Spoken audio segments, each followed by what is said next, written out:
Today is a ketchup day. Ketchup, not in ketchup and mustard, but ketchup as in do some projects that have been sitting around for a while. And I try not to have that happen, and unfortunately I've fallen victim to the project eyes are bigger than the project stomach. I guess fallacy, because I have a few projects around here that I thought would be easy and turned out to be more work than my initial assessment led me to believe. So this is one of my couple of Dolch Pack 63. I have a 65 and a 63. This is a 63C. And it runs on an older Pentium processor.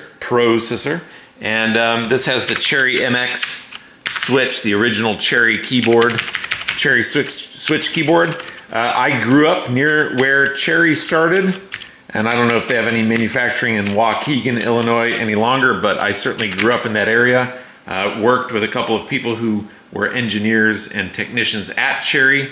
So they certainly weren't considered the most amazing switch at the time, but hey, you know, you never know. It was kind of a wasn't exactly a revered company at the time.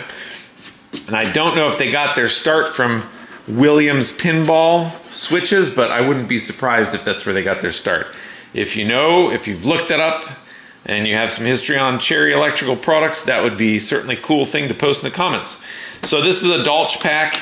If you haven't seen Curious Marc's video on this set of machines, I would highly recommend those. I'm going to go through a quick teardown on this.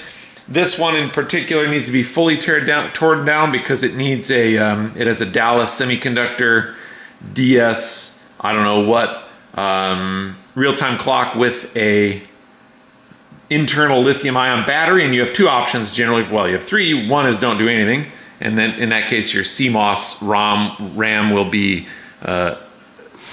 factory fresh every time you turn the power on. You'll have to set all your BIOS defaults and so forth. Two is you can, there's plenty of videos out there, you can etch into the sides of this, the Dallas chip, and you can piggyback an lithium-ion coin battery on top of that. And three, you can do what this Necroware gentleman on YouTube put together, a cool little board, and takes the surface mount package down here, adds a little 32 kilohertz crystal and a battery holder on top, and you end up with basically a pin compatible and essentially size compatible replaceable battery DS1211 or 1711 or whatever that thing is chip. So that's what I'm going to put in there. And it of course sits right underneath the ISA slots, so you do have some height limitations if you plan to use your slots. So these Dolch Packs, I am not the guy who's going to tell you everything is awesome about everything he touches. If you have watched my other videos, you will know I try to be completely honest and direct. So these Dolch Packs to me look like, I mean, they were early to mid 90s engineered devices, PCs, and they look to me like a little bit of farm engineering. I know the guy, Volker Dolch, did some cool stuff, but man, in here, I don't know. Maybe it's, I'm certainly old enough to remember when this would have been new, and I can't say PCs were the most amazing bits of engineering at that time. Interesting, I just noticed this. Somebody had put a 1, Roman numeral 1 and 2 for serial ports 1 and 2. There's an example of something that wasn't really well done in this computer. There's no label to tell you that that's port 1 or port 2 and how to address it. But when you get into these, this looks like the sort of product where the dude got into it, started making some coin on these things, and was loath to spend any more engineering money to keep current. So this case is all injection molded and then metallized inside for RF shielding, or presumably for RF shielding. I'm dubious about the connections to it, but yeah, maybe. Then I think I'm presuming next generation stuff came out, and you just saw more and more little hardware adapters and extra wires and some really cockamamie stuff. If you're familiar with the word cockamamie, as I am, some stuff that just is kind of crap engineering. So Not sure exactly what the story was there, but you have two screws, and so interestingly, you have to kind of lift this up and away to get it to come off, this back shielding panel. And then you're into it. So here we are, hard drive cage on this side, power supply on this side. We need to get the motherboard out because the real-time clock is going to desolder it. It's right down here. It's a DS1287, I believe is what that says. So we've got to get all the way down into there, which means anything you do, you have to take out the power supply and the hard drive or the drive system. And before you do that, you have to take off this serial port and parallel port kind of riser or adapter or whatever. There's two kinds of screws. Some have toothed washers and some are large, I don't know, truss head, I suppose they are, or integral washer truss head screws. Not sure if you can see that, but some of them are that kind and some of them are a little integral washer. I also debate the choice of screw in certain places. Don't know if there was a lot of thought put into that, but in one case or another it works. There are two here that hold the power supply down, and there is a third right over here that you have to take out, and that kind of holds the stack together. This long beam here holds that long beam from flipping and flopping up and down. So let's get those out, and then when we take out this third one over here, so they're kind of held on the left side, the right side, and then this middle screw is what holds the beam together. So there it is. Now it's kind of floppy down here. It's got a floppy drive, so I suppose it could be floppy. That's some dumb humor. All right. And then we've got two screws over here on the side that will hold this power supply in. And what you'll see is this thing is just jam-packed full of stuff. I mean, there's some naughty things going on where you've got wires right next to pushing into circuit board trace pins that they've been covered in things to try to keep them from shorting out and stuff. So let's just take a look at what we've got here. Here's the power supply. I'm going to disconnect it from the motherboard and put that aside. Here is the riser that I mentioned. In this model, there's this riser, so it takes the 25 pin parallel, it's actually 26 pin down there, 26 pin parallel header down here. Zoom you in a bit. There, this 26 pin header and the two serial headers, and brings them out to the outside. There's a huge ferrite bead that's wrapped in electrical tape, it looks like. This is for the display. There are two display interface parts to that. And this one has a plastic sheet stuck onto the back so that it doesn't touch this shielding right here. So it's kind of shielded against video interference, but I'm sure some leaks through. That would be a fun thing to check on the smelly scope. Then comes the IDE cable. So it's a 40 pin IDE and the 34 pin floppy cable. And that's been folded up nicely. You've got some adapter wires and things in here to get. I remember right, this motherboard is held down by, I don't remember if this one's held down by screws or those cursed white clips, but we shall find out. So the first thing I'm going to do is remove the heatsink off the processor. No, I'm not Canadian. I just like saying processor. So I've already redone the thermal grease on there. And then I'm going to be looking for where these are. I think these are held down by the cursed clips. So let's get these serial port extenders off. Move that aside. Put that aside. I don't really see a single screw in here.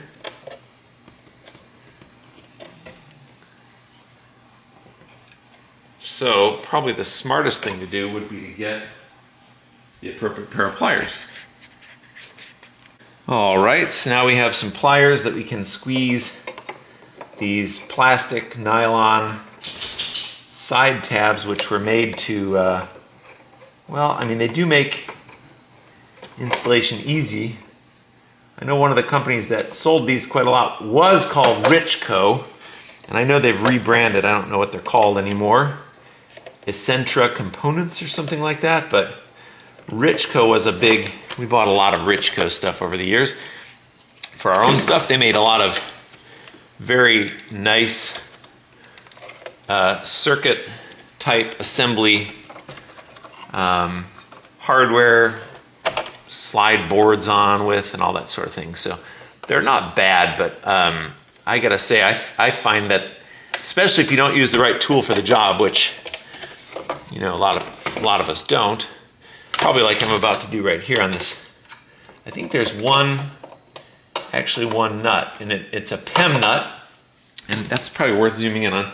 I've talked about PEM nuts in some of my other videos, but let's get a close-up on that.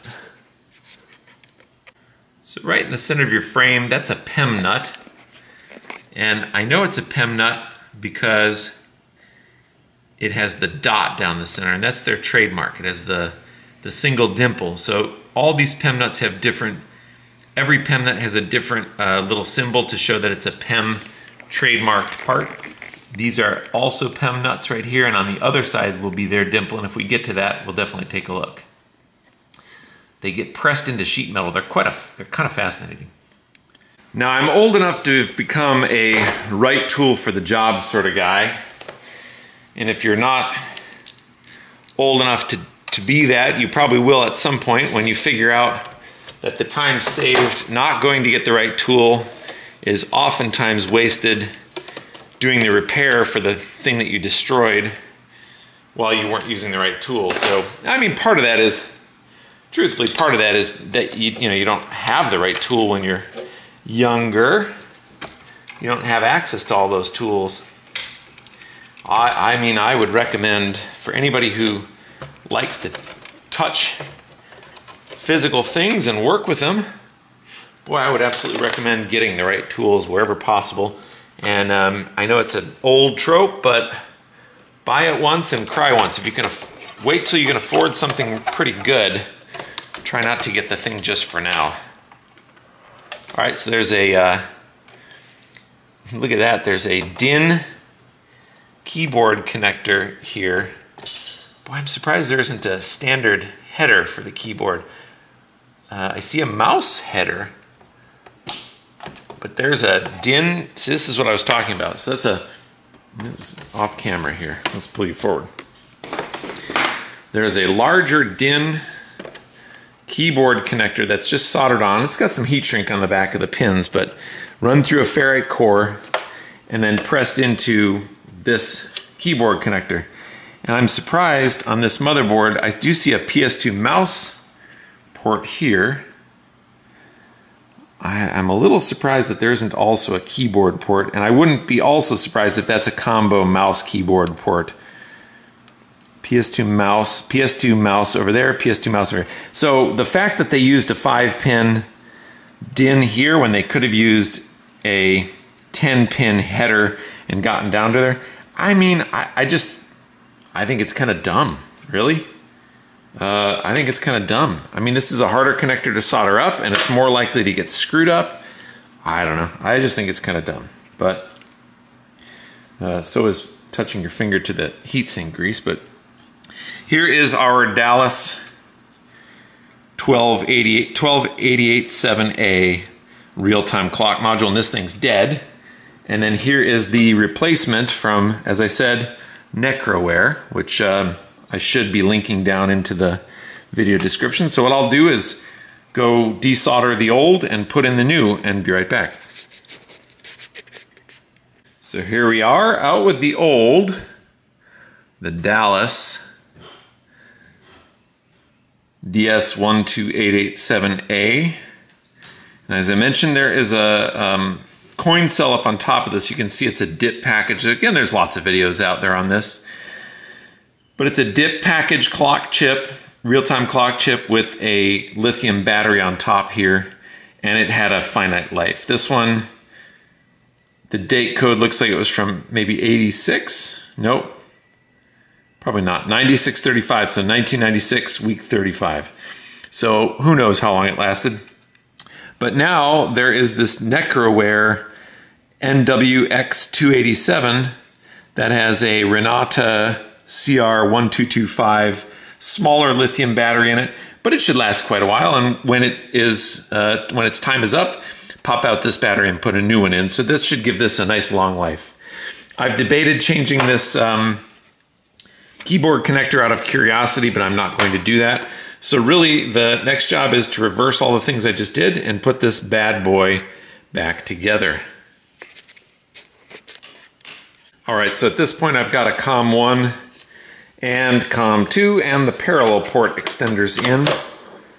And this video adapter is here. So it's really time to start cramming all this stuff back together, which is a bit of a feat. Yeah. The different models are quite different in this respect. But this one, I don't know, this one I'm not real thrilled about how this, ferrite bead sits way down here, and it has to get kind of crushed into the space for it down here, which, you know, I mean, doesn't really inspire a ton of confidence for the long term, but I would say probably not a great thing to disassemble and reassemble really often. And again, this gets put down in there too. So this ferrite bead has to sit on top of things down here without crushing a capacitor, for example. So here comes the power supply. And it's hard to see in there, so let's see if we can't get this tilted up a bit.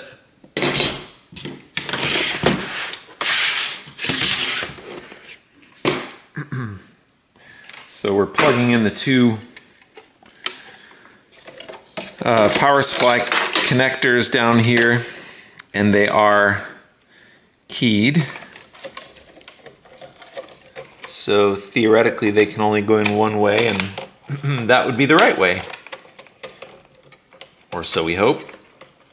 And then, like I said, this kind of has to be, there's no better word for it than jammed in place. So you'll see now how the power supply really fits in there tightly.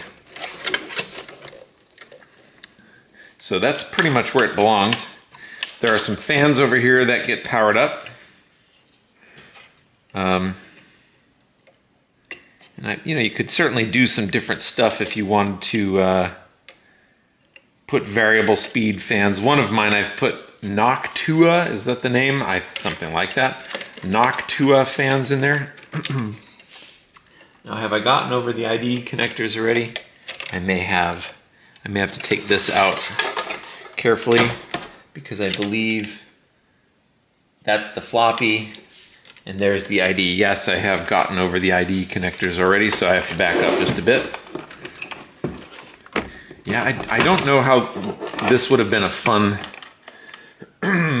device to assemble as a worker for the company. It just seems like there would be a lot of 2 steps forward and 1 step back while you break a thing or don't get it quite right or something. So there's let's see where the primary and secondary IDE labels are. All right, so that's primary over here. And of course, we've got a little bend in the cable to help us to, oh, I hadn't put the IDE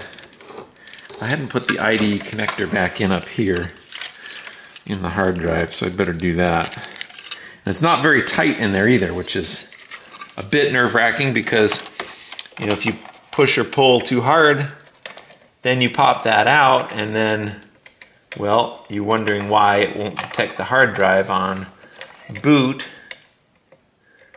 And, you know, especially if it looks connected, but it's not really. So that's one of those things that IDE connector was nice when that disappeared. My melon is probably in the way of this shot, but I'm sorry about that. And then this will go in here, and I think we're going to take this video card out again. It'll just be easier to reconnect. with the primary IDE interface. Yep, that's much easier, and it's tight. It's definitely tight. They did not leave a surplus of cable length, which is, you know, probably good because there's no space in this thing for anything, which, given the age of it, I guess this was kind of like a fancy version of a laptop, kind of a luggable device. And again, I was alive at that time and I was pretty aware of what was going on in computers. So, yeah, this would have been a very special type of device for a specific purpose. I believe this one was, quite sure this one was a network sniffer meant to troubleshoot someone's networks. So let's get all this stuff back in here, again, ever so carefully, so as not to destroy anything. And we've got to plug in, gotta make sure the fans are still plugged in, which I think they are. Got a hard drive or two to plug in here.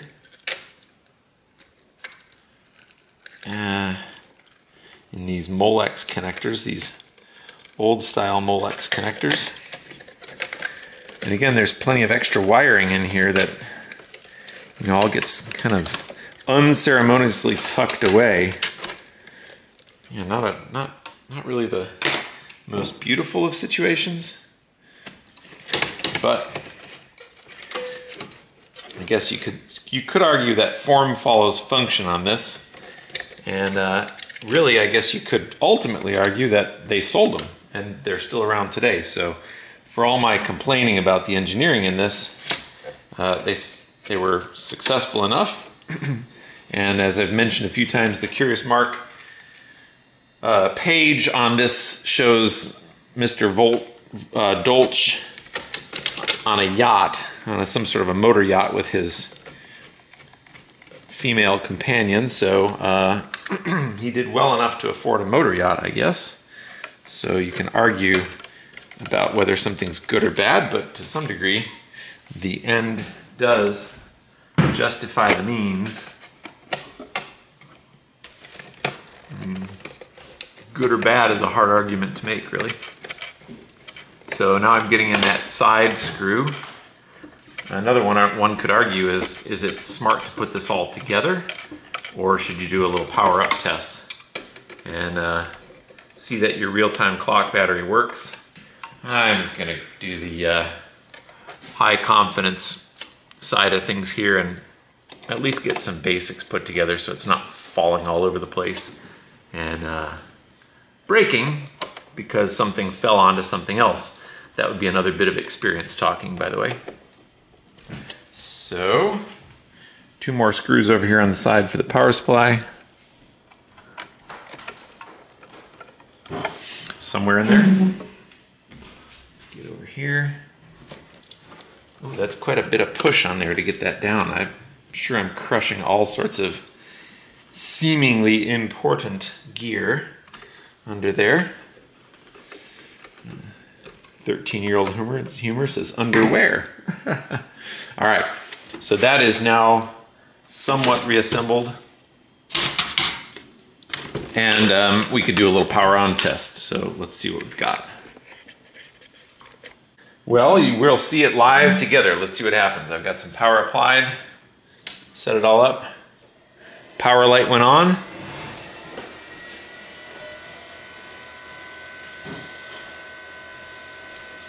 Do we have anything else? Well, we've got no video. All right, we'll check into that. I've reassembled this and I am not having success with the 1-2 beep combination, and I do not currently have a post test card. So I've ordered one, but if you have questions about this one, please do comment on this video and I'll do my best to answer them. If you thought this was fun, even though I didn't get to the bottom of the motherboard not working, please do like and of course subscribe and send your comments, and we will do our absolute best to get back to you. Well, thanks for watching.